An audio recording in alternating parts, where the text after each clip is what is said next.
Break पे जाने से पहले जो हम बात कर रहे थे कि पंजाब असम्बली का जो इजलास होटल में होने जा रहा है और उस हवाले से कुछ अखराजात की ख़बरें हैं जिस पे 2.5 करोड़ अखराजात का जिक्र हो रहा है। मीडिया में भी ऐसी ख़बरें हैं, अखबारी ख़बरें हैं। क्योंकि डॉक्टर बाबर अवान साहब से ब्रेक पे जाने से पहले मेरी इस हवाले से बात हो रही थी, तो ब्रेक के दौरान ही I got this message from Chaudhry Pervaiz Elahi साहब, स्पीकर पंजाब असम्बली, जो कि हमारा ये प्रोग्राम देख रहे थे। तो उनका ये कहना है कि ऐसा नहीं है और अखराजात बहुत कम हैं जो इस इजलास पर आ रहे हैं। और साथ ही साथ उन्होंने ये भी कहा है कि हम जो है पूरे असम्बली सेक्रेटेरिएट में जितने भी मुलाजमीन हैं सबके फ्री टेस्ट जो हैं वो भी करवा रहे हैं और वर्किंग डेज ऑब्वियसली पूरे नहीं थे, वो भी पूरे करने हैं। सो एक मैंने कही कि ये भी थोड़ी सी क्लैरिफिकेशन आ जाए प्रोग्राम में। डॉक्टर साहब, आप अर्तुगरुल गाजी के हवाले से कुछ बताना चाह रहे थे हमें। अच्छा, दो चीज़ें हैं। पहला तो ये है कि आपको तारीख़ आपने भी पढ़ी है, सब ने देखी है कि जब सल्तनत उस्मानिया टूटी तो हज़रत अल्लामा इकबाल ने यहाँ पे बाकायदा तहरीक खिलाफत चली पूरे बर सगीर के तुलो अर्ज़ में, और अल्लामा साहब ने जो एक मिसरा कहा वो कमाल का मिसरा था, काफ़ी अच्छा वो उन्होंने पोइट्री का जो उनका मयार है आला तरीन, उसमें से एक ये था कि चाक कर दी तुर्क नादा ने खिलाफत की कबा।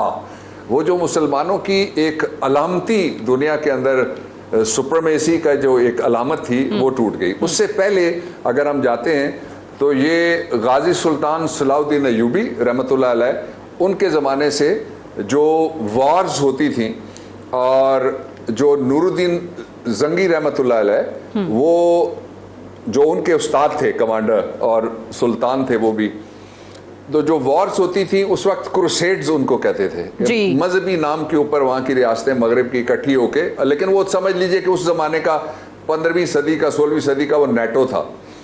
तो वो तारीख़ बच्चों को बताना बहुत ज़रूरी है, इसलिए कि जो अगर हम वो तारीख़ उससे अपने आप को कनेक्ट नहीं करेंगे तो ये हमारा सफ़र पूरा नहीं होता। जो इस्लामी तर्ज़ हुकूमत की, सियासत की और रियासत की तारीख़ है, वो सफ़र हमारा अधूरा रह जाएगा। अब एक पहलू इसका।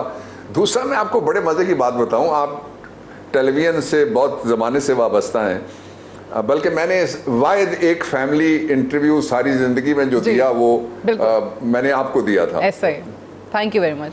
अच्छा, इस तारीख़ आपकी भी इस लंबी हिस्ट्री को सामने रखते हुए, जनरल मुशर्रफ साहब के ज़माने में शुरू हुआ और 2018 तक कमाल और औजे कमाल देखा, जो इंडिया का वेस्टो फिक्स कल्चर और उनका अपना जो कल्चर है वो दोनों उनका मिक्सचर चला। एक आवाज़ किसी जगह नहीं उठी कि ये फॉरेन कंटेंट आप किस तरह से दिखा रहे हैं। अब फॉरेन कंटेंट जो था, जो इंडिजिनस टेलीविजन वाले थे और प्रोड्यूसर्स थे, उनको इस तरह नुकसान हुआ कि फॉरेन कंटेंट वो वाला दिखाने की एक हिस्सा मुकर्रर है जो पैमरा के कवानीन के अंदर, लेकिन उसको भी वायलेट किया जाता रहा, कोई नहीं बोला। अब लोगों को परेशानी हो गई है कि जो यहाँ भी कोई अच्छी चीज़ें बने, तो किसने कहा कि यहाँ अच्छी चीज़ें ना बने? किसने किसी को मना कराया जिन्होंने 200 फिल्में बनाने का रिकॉर्ड किया कायम, कि वो अल्लामा इकबाल पे कोई मूवी बना देते, वो कोई बैनुल अक़वामी स्टैंडर्ड की कायद-ए-आज़म रहमत इंटरनेशनल आइकॉन है जिनको लोग जानते हैं, उन पे कोई मूवी बना देते, वो MM आलम पे कोई मूवी बना देते। उन्होंने फर्जी किरदार घड़ के, जो बॉलीवुड है वो अपनी फिल्में बनाता है और फर्जी कहानियों के ऊपर वो बनाता है, जिसको यहाँ बंजरगी भाईजान को सारी दुनिया दिखाने के लिए फिर बिठा दिया जाता है टीवियों के, तब तो किसी को कोई एतराज़ नहीं। तो ये बहुत अच्छा हुआ, बल्कि मेरा ये ख्याल है, मैं इतना ही कहता हूँ, बाकी आपको आपके प्राइम मिनिस्टर बनाएंगे, कि ये सिलसिला रुकेगा नहीं, आगे बढ़ेगा। एक और मामला जो है वो नैब के कवानीन की में तरमीम के हवाले से है, अमेंडमेंट्स। तमाम लोग हुकूमती बेंचेस से भी ऐसे अफराद हैं जो बात करेंगे, नैब के कवानीन में सुकम का जिक्र करेंगे। अपोजिशन जो है उनकी तरफ से तो एतराज़ात का सिलसिला जारी ही है, प्रेस कॉन्फ्रेंसेस होती रहती हैं। सो ये नैब के कवानीन को किस तरीके से मजबूत बना रहे हैं, एहतसाब के अमल को क्या अमेंडमेंट्स ला रहे हैं? देखिए, मैंने ये दोनों ऐवानों में भी तवज्जो दिलाने के लिए सारी सियासी जमातों से ये मैंने गुजारिश की और यहाँ भी करना चाहता हूँ जी। 20 साल तक नैब के कवानीन को किसी ने यूं हाथ नहीं लगाया, जो नैब के कवानीन बने थे, ये पाकिस्तान में 2 कवानीन हैं जिन्होंने कभी पार्लियामेंट का मुंह नहीं देखा। एक तौहीन अदालत का कानून और दूसरा जो नैब का ऑर्डिनेंस है। 20 साल तक इसको संभाल के छाती से लगाने के बाद पहली गवर्नमेंट आई इमरान खान की, जिसने तब्दीली के सफ़र के दौरान एक तब्दीली का, जिसको कहते हैं तरमीमी ऑर्डिनेंस, नैब के अंदर जारी किया। तो ये पार्लियामेंट उसको मंजूर कर लेती ना जी, किसी ने मना कराया हुआ था, किसी ने रोका हुआ था। देखे ना, जो कहते हैं कि रिफॉर्म्स होनी चाहिए, और सुप्रीम कोर्ट ऑफ पाकिस्तान ने कई दफा ऑब्जर्वेशन दी है, ऑर्डर डिक्टा आया कि जनाब रिफॉर्म कर दें। इसमें पार्लियामेंट को कहा गया, और हम कभी खड़े होते हैं अदालत में, सीनियर वकीलों कहते हैं कि रिफॉर्म के लिए कहें और रिफॉर्म करवाएं, तो वो तो इतना ही कर सकते हैं ना, जो अपना फ़र्ज़ है वो अदा करते हैं बहुत अच्छे तरीके से। क्या हमने भी अपना फ़र्ज़ अदा किया बैसियत पार्लियामेंट?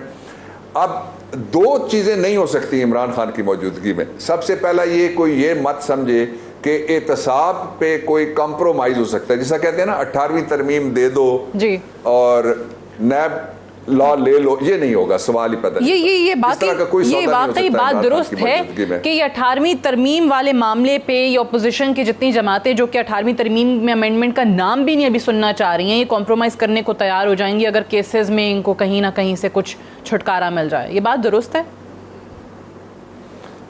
देखें, सारी दुनिया भी अगर तैयार हो, इमरान खान तैयार नहीं है। पाकिस्तान तहरीक इंसाफ गवर्नमेंट इस बात पे तैयार नहीं है कि एक ही इदारा है जो एहतसाब करने वाला है, और उस इदारे के या पर काटे जाएं और या उसकी जड़ काटी जाए। रिफॉर्म ज़रूर की जा सकती है, लेकिन रिफॉर्म विश लिस्ट, ख्वाहिशों की एक पूरी, किसी के पास अगर फहरिस्त पकड़ी हुई है तो उसके मुताबिक तो कानून नहीं बन सकता।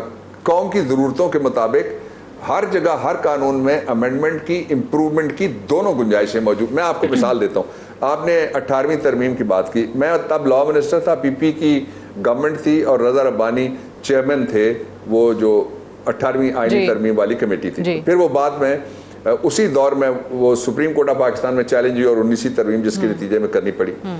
2 चीज़ें याद रखने वाली हैं, शहीद भुट्टो के दौर में आइन बना, लेकिन जनरल ज़िया का जो अल्ट्रा कॉन्स्टिट्यूशनल ज़माना था, उसके आने से पहले 7 तरामीम उस असेंबली ने, जिसने कानून नहीं आइन बनाया था, उसने आइन में तरामीम कर दी। वजह क्या थी? इसलिए कि कानून या आइन दोनों मैन मेड लॉ है ना, जो अल्लाह ताला और रसूल मोहतरम सल्लल्लाहु अलैहि वसल्लम पे हमारी हज़ार जाने कुर्बान, आपके मुकर्रर करदा हुदूद में तो कोई तब्दीली नहीं हो सकती, लेकिन दुनिया के कानून में तो तब्दीली नहीं होगी, तो लोगों को तो काट के उस साइज का नहीं बनाया जा सकता ना, जिस तरह का कानून बन गया किसी ज़माने में। 7 तरमीमें उन्होंने की, और उसके बाद फिर ये तरामीम चलती आई हैं। इस वक्त तकरीबन 40 से ज़्यादा, ठीक, 18वीं आईनी तरमीम के बाद आईनी तरमीम के बिल कौमी असेंबली में ज्यादा है और सेनेट में भी पेंडिंग है। 40 से ज्यादा बिल हैं जिनमें लोग कह रहे हैं कि वो, तो जाहिर है वो 18वीं तरमीम में ही तरमीम मांग रहे हैं ना। तो उसके लिए कोई कमेटी बना के सारे इकट्ठे बैठे, गवर्नमेंट के पास तो अक्सरियत नहीं है सेनेट में। बिल्कुल सही, but on the face of it जब भी आप 18वीं तरमीम का जिक्र करते हैं, ऑपोजिशन से किसी से भी पूछते हैं, तो वो तो नाम भी सुनने को तैयार नहीं होते कि आज़िफ पता नहीं आपने क्या बात कर दी है। बट दूसरा मामला जो इससे हट के है वो NFC का मामला है। क्या NFC को रिव्यू करने की कोई बात हो रही है? क्योंकि ये तो साबिक वज़ीर आज़म शाहिद खाकान अब्बासी ने भी, वो ऑन रिकॉर्ड हैं, उन्होंने कहा था कि जी विफाक जब पैसा दे देता है सूबों को तो विफाक के पास बहुत कम पैसा बचता है, लिहाजा इसको रिव्यू करने की ज़रूरत है। तो लगता है कि कहीं ना कहीं अपोजिशन की पार्टीज़ में भी इस बात का इदराक है। देखिए, एक इशू नहीं है, ज़्यादा इशू है, लेकिन मैं उन पर बात इसलिए नहीं करना चाहता कि मैं कोई डिबेट किक ऑफ नहीं करना चाहता 18वीं तरमीम के हवाले से, इसलिए कि आज की डेट तक जो हुकूमत पाकिस्तान है उसके किसी टेबल के ऊपर 18वीं तरमीम में तरमीम की तजवीज़ कोई नहीं पड़ी हुई। बाकी जो कानून के नीचे जितने मामलात आते हैं उनके ज़रिए से रिफॉर्म का एजेंडा हुकूमत पूरा करने की पूरी कोशिश कर रही है। ठीक है। अच्छा, अब डॉक्टर साहब एक और चीज़, क्योंकि ये अब कोरोना भी है इस वक्त और बहुत सारे लोग देख रहे हैं सूबों की तरफ और विफाक की तरफ, जहाँ पे आपको कुछ डिफरेंट पॉलिसीज़ भी नज़र आती हैं। सुप्रीम कोर्ट ने कहा था कि इस मामले को लेकर एक यूनिफॉर्म्ड पॉलिसी जो है वो बनाई जाए विफाक और सूबों की तरफ से। अब एक और मामला जिसमें सुपीरियर कोर्ट की अपनी जजमेंट्स में इंटरप्रिटेशन आई वो है आर्टिकल 149 का, जो कि फेडरेशन की तरफ से जो प्रोविंसेस को डायरेक्शंस मुख्तलिफ मामलात में दी जाती हैं उससे रिलेट करता है। सो क्या कोरोना के मामले को लेकर, इस पेंडेमिक में लेकर भी क्या कोई ऐसी सूरत हाल बन सकती है जहां पर ये 1494 का इतलाक हो? देखिए, इसमें जो पहली जजमेंट है ना, उसमें मैं वफाक पाकिस्तान का वकील था और वो कराची में एक फुल बेंच बैठा सुप्रीम कोर्ट ऑफ पाकिस्तान में। ये कराची कत्लेआम का केस उसको कहा जाता है। उसमें इस तरह की directions supreme court of Pakistan ने और ऑब्जर्वेशंस पहले से जारी कर रखी हैं।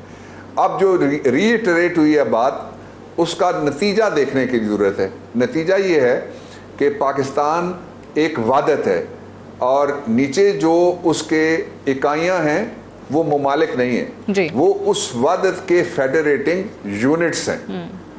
जिस तरह ये हाथ है, बाकी सारी इसके साथ उंगलियां हैं। इसी तरीके से वो सारे जो यूनिट्स हैं नीचे, ICT हो गया, GB हो गया, आज़ाद खिता जम्मू कश्मीर की हुकूमत हो गई और 4 आपके सूबे हो गए।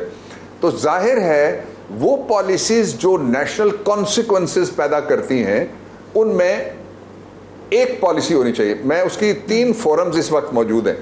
पहला फोरम है जो NDMA का फोरम है, उसमें सबकी मुशावरत चलती है, सबसे बात होती है, सबका इनपुट।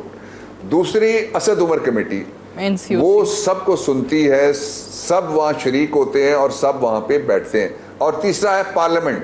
बदकिस्मती की बात यह है कि ये सारे, चूंकि वो 2 इजलास जो होते हैं वो होते हैं इन कैमरा, इसलिए वहाँ पॉइंट स्कोरिंग की गुंजाइश नहीं होती।